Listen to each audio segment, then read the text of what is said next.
Marissa, you have to come out with us on New Year's Eve, my friend Alicia begs. I let out a long sigh. I don't know. I have a ton of studying to do. Really, Marissa? Don't be a party pooper. Classes don't start back up for another week. You'll still have plenty of time to study.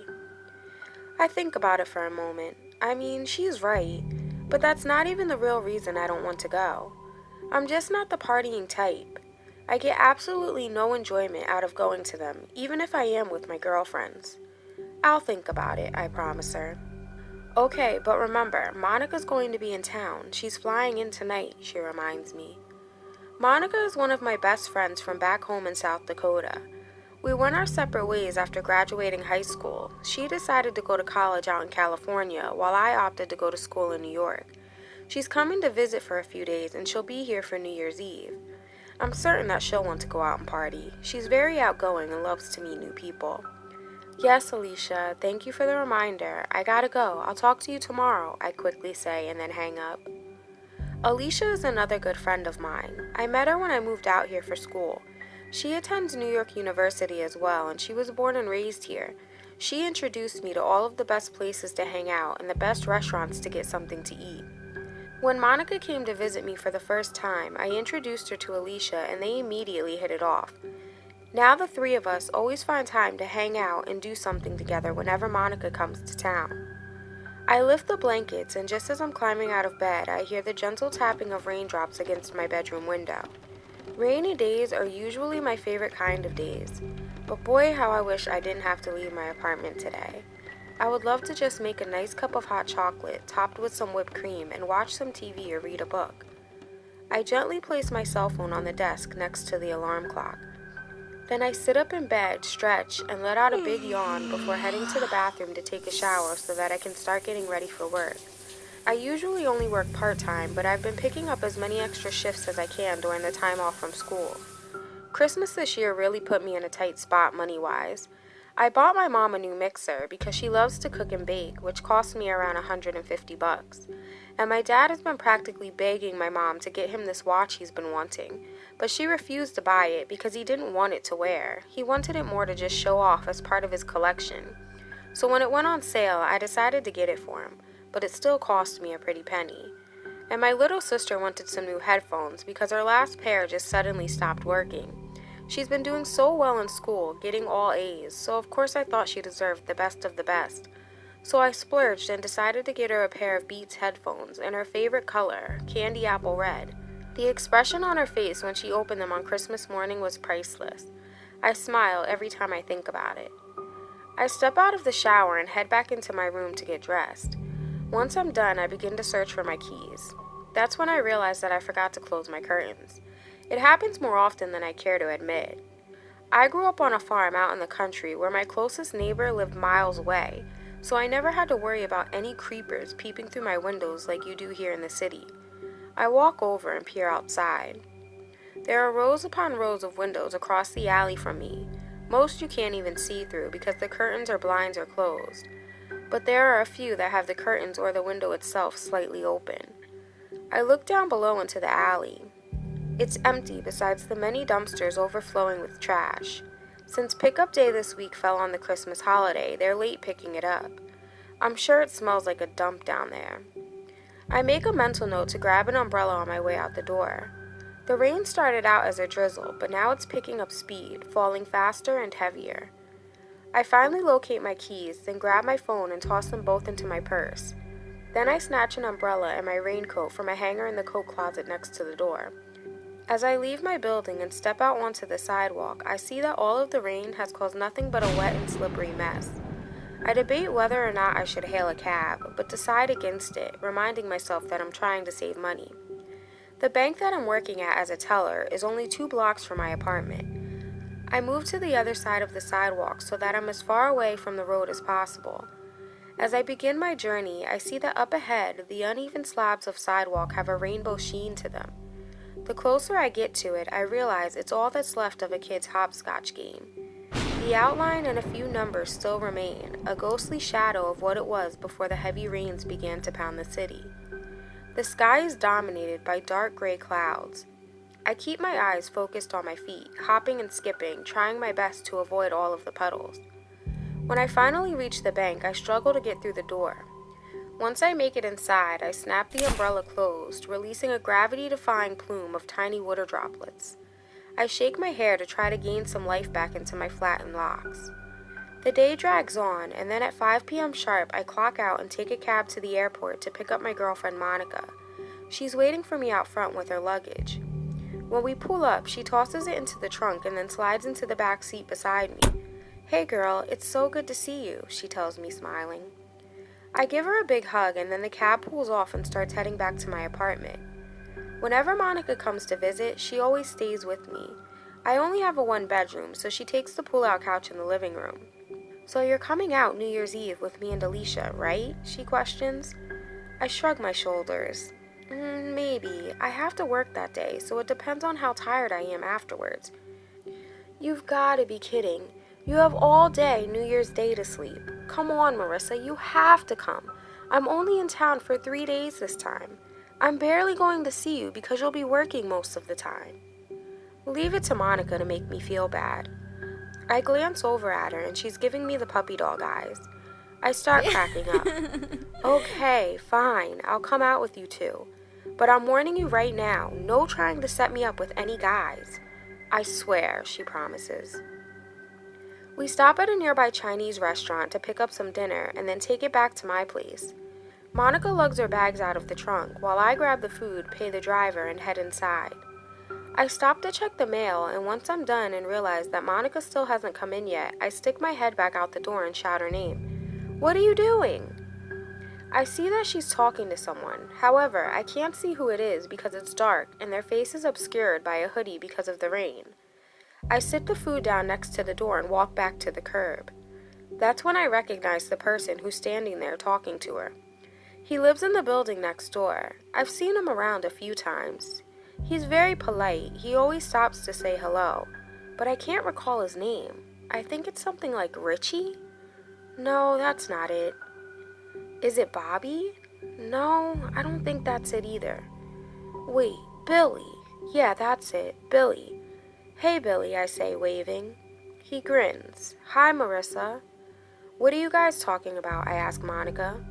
"We were just talking about our New Year's resolutions. I was telling Billy here that mine is to find a new boyfriend," she says as she softly rubs his arm, being her usual over-aggressive, flirty self. I roll my eyes just as Billy turns to me. "Do you have a New Year's resolution, Marissa?" I stop and think about it for a second. "Yeah, I want to take some time off for myself. Maybe take a nice vacation. What about you?" He shrugs. "I haven't thought of one just yet." Then he turns to Monica and asks her, "Do you need any help with your bags?" "Nope, we've got it covered, but thanks," I tell him as I grab one of them and slam the trunk closed. "See you around," I say as I start walking back to my apartment building. As I walk through the door and reach down to grab the food, I see that Monica's still out there talking to him. A moment later, she finally follows me inside. "Really? Flirting with my neighbors now?" I joke. "I invited him to come out with us on New Year's Eve." "Why would you do that?" "I was only trying to be nice. He seems like a nice guy." "You just met the guy. I barely even know him. And I thought it was supposed to be a girls' night out. Now you're inviting random people to go with us?" "I'm sorry. Like I said, I was only trying to be nice. If it makes you feel any better, he declined my invitation anyway." I breathe a sigh of relief. For the next few days, I have to work, so Monica and Alicia hang out and keep each other company. Then New Year's Eve rolls around. I'm so tired after work that day because I stayed up half the night studying. Since I only had to work half a day today, I go home, lie down, and take a nap afterwards. Monica wakes me up later that night to get ready, but I'm so exhausted I can barely get out of bed. "Please, just one more hour. I'll meet you guys there," I whisper. "Yeah, right. I'm not stupid. You'll never show up," Monica answers. "I promise I will. I'll set my alarm on my phone, get up and get dressed in an hour, and then I'll just take a cab to the club. I'll be there well before midnight." She finally gives in. I think she can see the exhaustion written all over my face. I promised myself right then and there that once I make back the money that I spent on everyone for Christmas, I'm definitely going to take some time to myself. As soon as Monica leaves, I set my alarm, turn off all of the lights, and then go back to sleep. An hour later, my alarm goes off. I crawl out of bed, take a quick shower, and then pull 3 different dresses from my closet. I lie them out on my bed so that I can take a good look at all 3. I choose a black one with silver sequins around the collar and down both arms. I grab a pair of black and silver heels from my closet to go with it. Then I quickly slide into my dress and shoes, then do my makeup and pick out a black and silver rhinestone clutch and a pair of diamond drop earrings to complete my outfit. I call Monica when I'm on my way out the door, but she doesn't answer, so I just shoot her a quick text to let her know that I'm on my way. She knows one of the bouncers who works at the club, so I'm hoping she'll come out to the front once I get there. That way I won't have to wait in line, which I'm sure will be crazy long tonight. When I get outside, I'm surprised to see that the street is fairly empty. I glance at my phone. It's only 9:30. Usually the streets of New York are jam-packed, even at this time of night. I just assume a lot of people decided to either stay in for the night or they've already made it to wherever they were planning on going for the evening. I stand out in front of my apartment for a few minutes, waiting for a taxi to come driving down the street. I usually don't have any issues hailing one, but for some reason tonight there are none in sight. I start walking down the street, hoping that once I make it to the next block, I'll have better luck getting one over there. I walk on briskly, trying to get there as quickly as possible because the cool night air is sending chills right through me. As I turn the corner, I catch a glimpse of someone walking behind me. I hadn't noticed them before. They're wearing dark-colored jeans and a hoodie. I continue to search the road for a taxi. My pace quickens as a breeze begins to blow. Then splat. A raindrop lands right on the tip of my nose and then drips down my face. Like I said before, I love rainy days when I don't have to be out in them. The raindrops start to fall harder, each one feeling like an egg that's being smashed on my face. I keep walking and wipe them from my eyes, trying my best not to smear my mascara. I stop at the next corner for a red light and push my way through a crowd of people. Another slight wind blows, causing a shiver to run down my spine. I gasp and zip up my leather jacket even higher. The walk sign appears and the crowd disperses and goes their separate ways. I still haven't seen a taxi yet, and I'm nearly to the club now anyway, so I figure why not just walk the next few blocks. As I approach the end of the next street, I see an alley that I know is a shortcut to the club. I decide to take it and pull out my phone to call Monica again. Still no answer. I try Alicia. She picks up, but I can't understand a word that she's saying because the music is so loud. I hang up and text her instead, letting her know that I'll be there in a few minutes. I'm hoping that she gets it and meets me outside. As I'm shoving my phone back into my purse, a horrible, disgusting odor invades my nostrils. It's the overwhelming stench of cheap cologne and cigarettes. I look around to see where it could be coming from, thinking obviously it has to be the dumpster since I am in an alley. But then a second later, I hear something behind me. As I turn around to investigate where the sound is coming from, I see something move out of the corner of my right eye. My heart starts to race. A few seconds later, something throws itself up against my leg. I scream and continue to do so until I look down and realize that it's just a black cat. It's staring up at me purring with shining green eyes. It looks like it's trying to apologize for scaring me. I giggle and breathe a sigh of relief. It's just a cat, Marissa. Calm down and stop being so jumpy, I tell myself. It scurries off and I keep on walking through the dark alley. My phone begins to ring and I hurry to get it from my bag before I miss the call. I pull it out just in time to see that it's Monica calling, but then the call goes to voicemail. I'm just about to call her back when I swear I hear something again.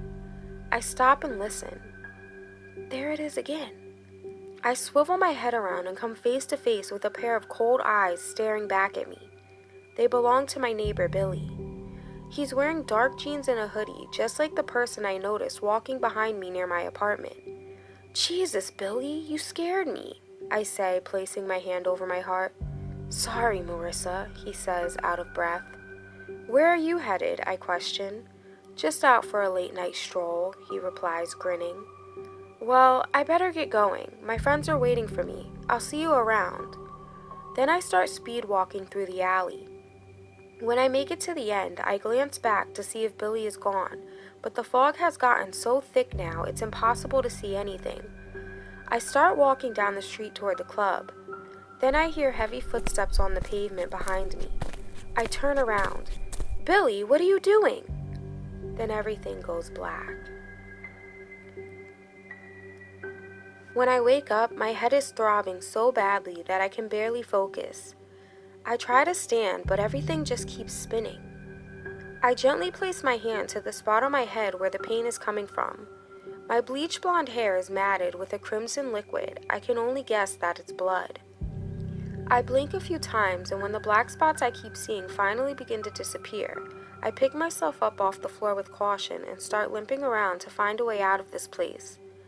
As I'm looking at my surroundings, I can't seem to figure out where in the hell I am.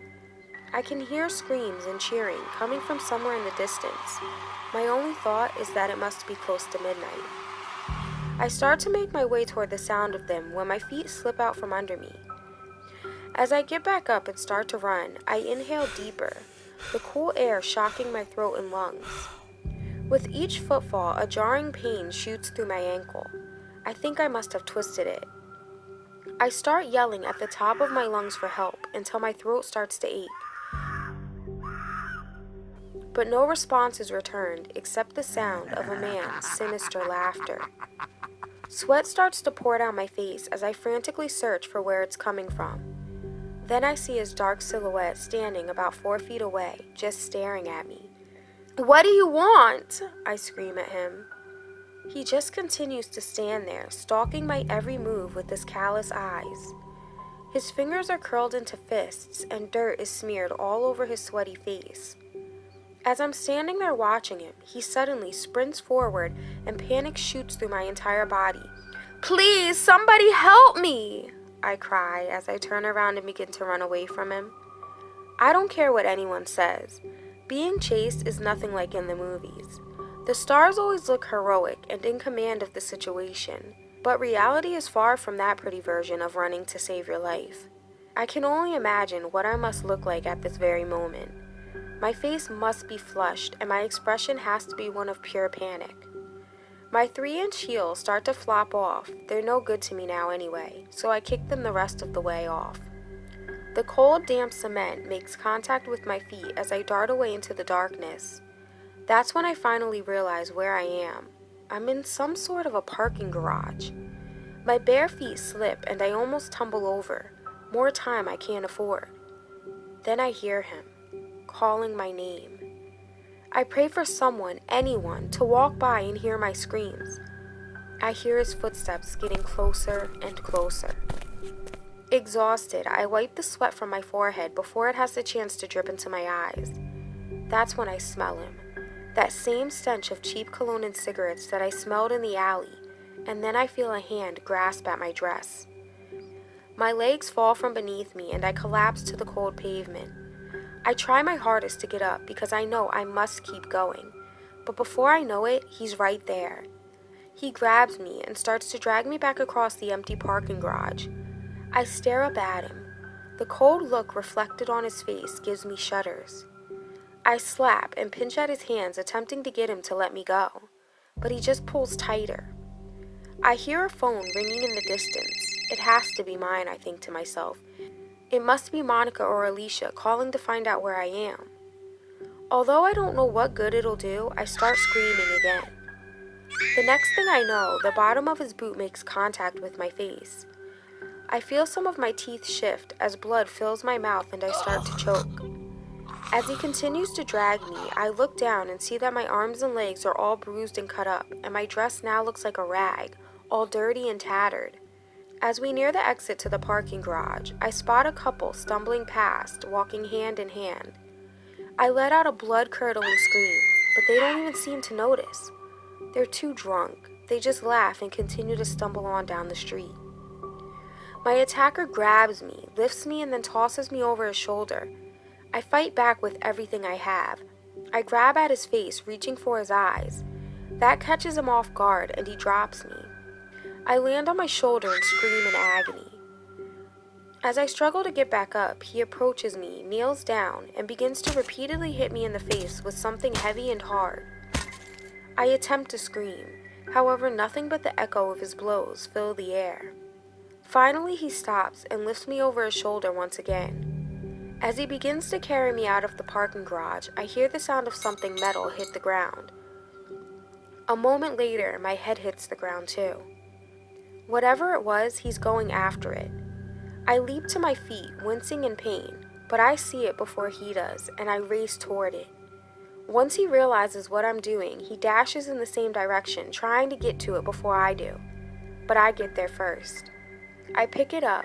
The gray metal feels cold against my skin. I raise it and point it at him. I've never used one in my life. I don't even know if I'm holding it right.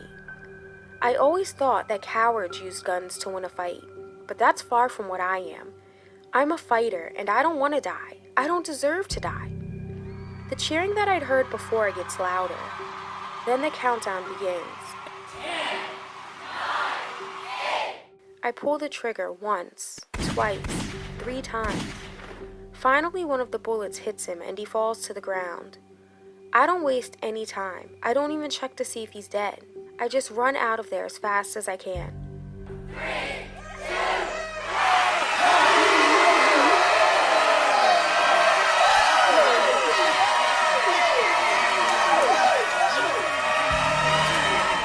Fireworks light up the sky. I try to find my way to where the cheers were coming from, but they've died down now. So after running, crying, and screaming for help for what feels like an eternity, I finally come across a gas station that's still open.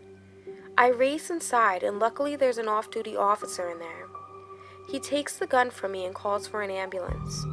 I can't communicate to tell him what happened to me. I try my best to write it down on a piece of paper that the cashier gives me, but my hands are shaking so badly, and I have no idea where I am, so all I can manage to write down is parking garage and Billy.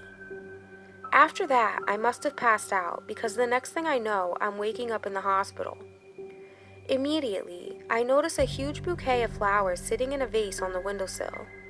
My first thought is that Monica or Alicia must have left them. Suddenly, there's a knock on the door. 2 police officers stroll in. They want to ask me some more questions, but I'm still unable to talk. My jaw is broken, I have a dislocated shoulder and a fractured ankle. They tell me that although I shot Billy, he ended up getting away before they were able to locate the parking garage. I pray that he bled out somewhere and they just haven't found his body yet. They also inform me that they searched Billy's apartment, hoping that it would give them some inkling as to why he attacked me. Apparently, he'd been watching me for months. He had photographs that he'd taken of me through my open window, covering an entire wall of his apartment. Instantly, I get mad at myself.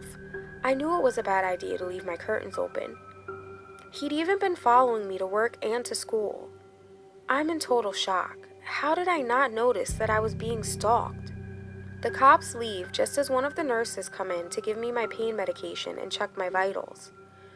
Those are some beautiful flowers. I sure would love for my boyfriend to send me some like that. But knowing him, if I was in the hospital, I'd be lucky if he even called to check up on me, she tells me, smiling as she takes my blood pressure. Boyfriend? I don't have a boyfriend, I think to myself. I grab the little white board and marker from the table next to my bed and write, "Can you please bring me the card?" She nods her head and hands it to me on her way out of the room. I take a tissue, wipe off the board, and then place it back on the table. As I open the note and begin to read, a sensation of pure fear engulfs my body. It says, "I think I know what my New Year's resolution is now. It's that we'll be together in 2020. See you soon. Love, Billy."